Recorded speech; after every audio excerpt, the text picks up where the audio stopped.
Hi friends, ఈరోజు topic వచ్చేసి 2 విషయాల గురించి మీతో షేర్ చేసుకోబోతున్నాను. నెంబర్ 1 వచ్చేసి రేషన్ డీలర్ కొత్తగా వచ్చిన మార్పులు. సెకండ్, సదరం సర్టిఫికేట్ గురించి. ఫస్ట్ రేషన్ డీలర్ గురించి మనం చెప్పుకుందాం.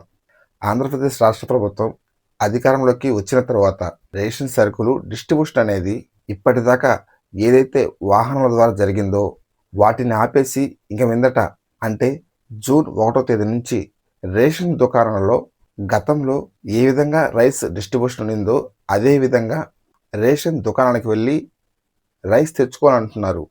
కాబట్టి ఈ రైస్ దుకాణాలకి 5 రకాల విధానాలు ప్రభుత్వం కల్పించడం జరిగింది. అవి ఏంటి అనేది ప్రతి ఒక్కరు తెలుసుకోవాలి. అలాగే ఈ రైస్ షాపుల గురించి కానీ లేదా సదరం గురించి కానీ ఎవరికైనా తెలియకుంటే వాళ్ళకి షేర్ చేయండి. అలాగే మన వీడియో వర్తబుల్ అనిపిస్తే ఒక లైక్ చేయండి.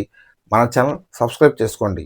రేషన్ సరుకులు ఈ రోజు నుంచి అంటే జూన్ 1వ తేదీ నుంచి రాష్ట్ర వ్యాప్తంగా 29,796 దుకాణాలు ఉన్నాయి. కాబట్టి 1వ తేదీ నుంచి 15వ తేదీ వరకు మీ గ్రామంలో ఉన్నటువంటి రేషన్ షాపు ఎక్కడైతే ఉందో అక్కడికి వెళ్ళి మీరు రైస్ తెచ్చుకోవచ్చు.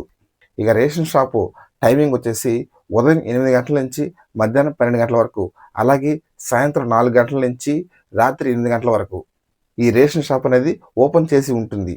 ప్రజలకు ఏ సమయంలో ఖాళీ ఉంటుందో ఆ సమయంలో మీ రేషన్ షాప్కి వెళ్ళి మీరు అనేది సరుకులు తెచ్చుకోవచ్చు. సెకండ్ వచ్చేసి కోనసీమ జిల్లాలో మంత్రి గారు మాట్లాడుతూ మీకు రైస్ వద్దనుకుంటే డిపిడి సిస్టమ్ ద్వారా మీ బ్యాంక్ ఖాతాకు డబ్బులు వేస్తారని చెప్పడం జరిగింది. దీనికి సంబంధించిన విధి విధానాలు ఇంకా ఫుల్ అప్డేట్ మనకు రాలేదు. జస్ట్ సమాచారం చెప్పడం జరిగింది. దీనిలో భాగంగానే డోర్ డెలివరీ ప్రతి ఒక్కరూ వినియోగించుకోండి. రాష్ట్ర ప్రభుత్వం ఇచ్చిన అధికారికంగా ఇది ఎవరికంటే దివ్యాంగులకి లేదా 60 సంవత్సరాలు పైబడిన వారికి ఎవరైతే ఉన్నారో వారందరికీ రేషన్ షాప్ నుంచి సరుకులు డోర్ డెలివరీ చేస్తారు. అది కూడా 1వ తేదీ నుంచి 5వ తేదీ వరకు అని ఈ విషయం పేపర్లో వేయడం జరిగింది. జూన్ 1వ తేదీ నుంచి మన పౌర సరఫరాల శాఖ మంత్రి మద్దెల మనోహర్ గారు ఈరోజు చౌక దుకాణాలు ప్రారంభిస్తూ ప్రతి ఒక్కరికి దుకాణం దగ్గర ఇక్కడ చూస్తున్నట్టు నోటీస్ బోర్డు ఉంది కదా, ప్రతి ఒక్క రేషన్ షాప్లో ఈ విధంగా బోర్డు ఉంటుంది. ఆ బోర్డులో ఆ రైస్ షాప్కి సంబంధించిన క్యూఆర్ కోడ్ ఒకటి ఉంటుంది. ఆ క్యూఆర్ కోడ్ స్కాన్ చేసి మీ రైస్ షాప్కి సంబంధించిన కొన్ని అభిప్రాయాలు మీరు వాళ్ళతో షేర్ చేసుకోవచ్చు.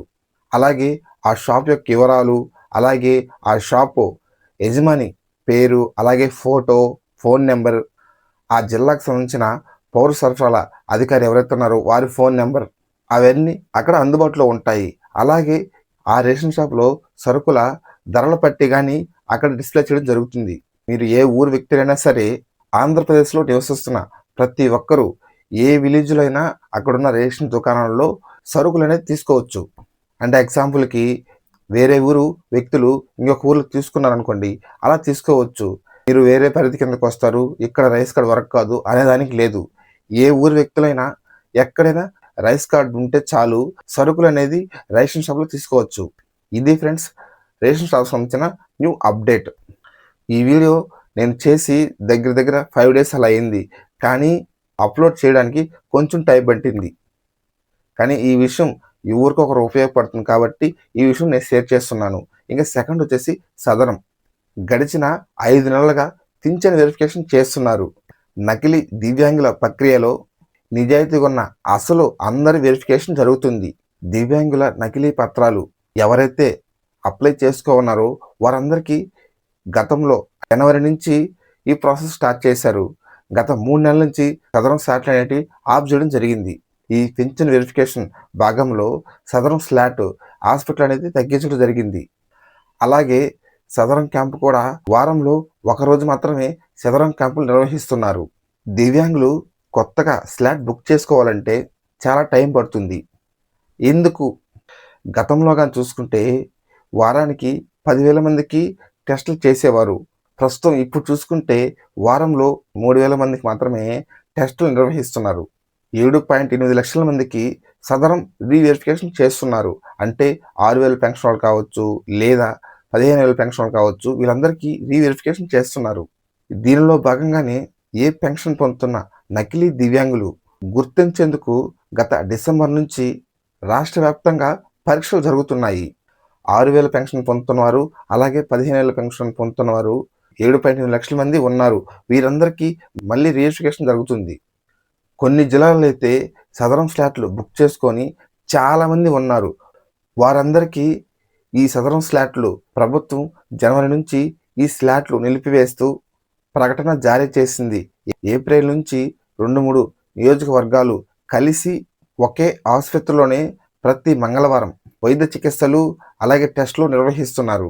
అంటే ఆత్మకూరు, గూడూరు, పొదలకూరు, అల్లూరు ఆసుపత్రులు మొత్తం కలిసి నెల్లూరు జీజీహెచ్లో, అలాగే నందిగామ, జగ్గయ్యపేట, ఇరువూరు, మైదుకూరు, మైలవరం హాస్పిటల్లో చేయవలసిన అన్ని పరీక్షలు ఇప్పుడు విజయవాడ జీజీహెచ్లో చేయడం జరుగుతుంది. పైగా ఈ పరీక్షలు చేయకముందే స్లాట్ బుక్ చేసుకుని తమ వంతు కోసం వీక్షిస్తున్న దివ్యాంగుల సోదరులు ప్రస్తుతానికి 40,000 మంది ఉన్నారు. హాస్పిటల్ సంఖ్య తగ్గించినందుకు ఆ దివ్యాంగుల సోదరును బాధలు వర్ణతిత్వం అనుకోవచ్చు. అది కూడా వైద్య శిబిరాలు జరిగే చోట కొత్తగా స్లాట్ బుక్ చేసుకున్న వారికి మాత్రమే సమయం లభిస్తుంది. తొలుత స్లాట్ బుక్ చేసుకున్న వారు స్లాట్ రద్దు చేసుకుని మళ్ళీ ఆ సదరం స్లాట్ బుక్ చేసుకోవాల్సి ఉంటుంది. ఈ సదరం స్లాట్ కోసం చాలా దివ్యాంగుల సోదరులు వెయిట్ చేస్తున్నారు.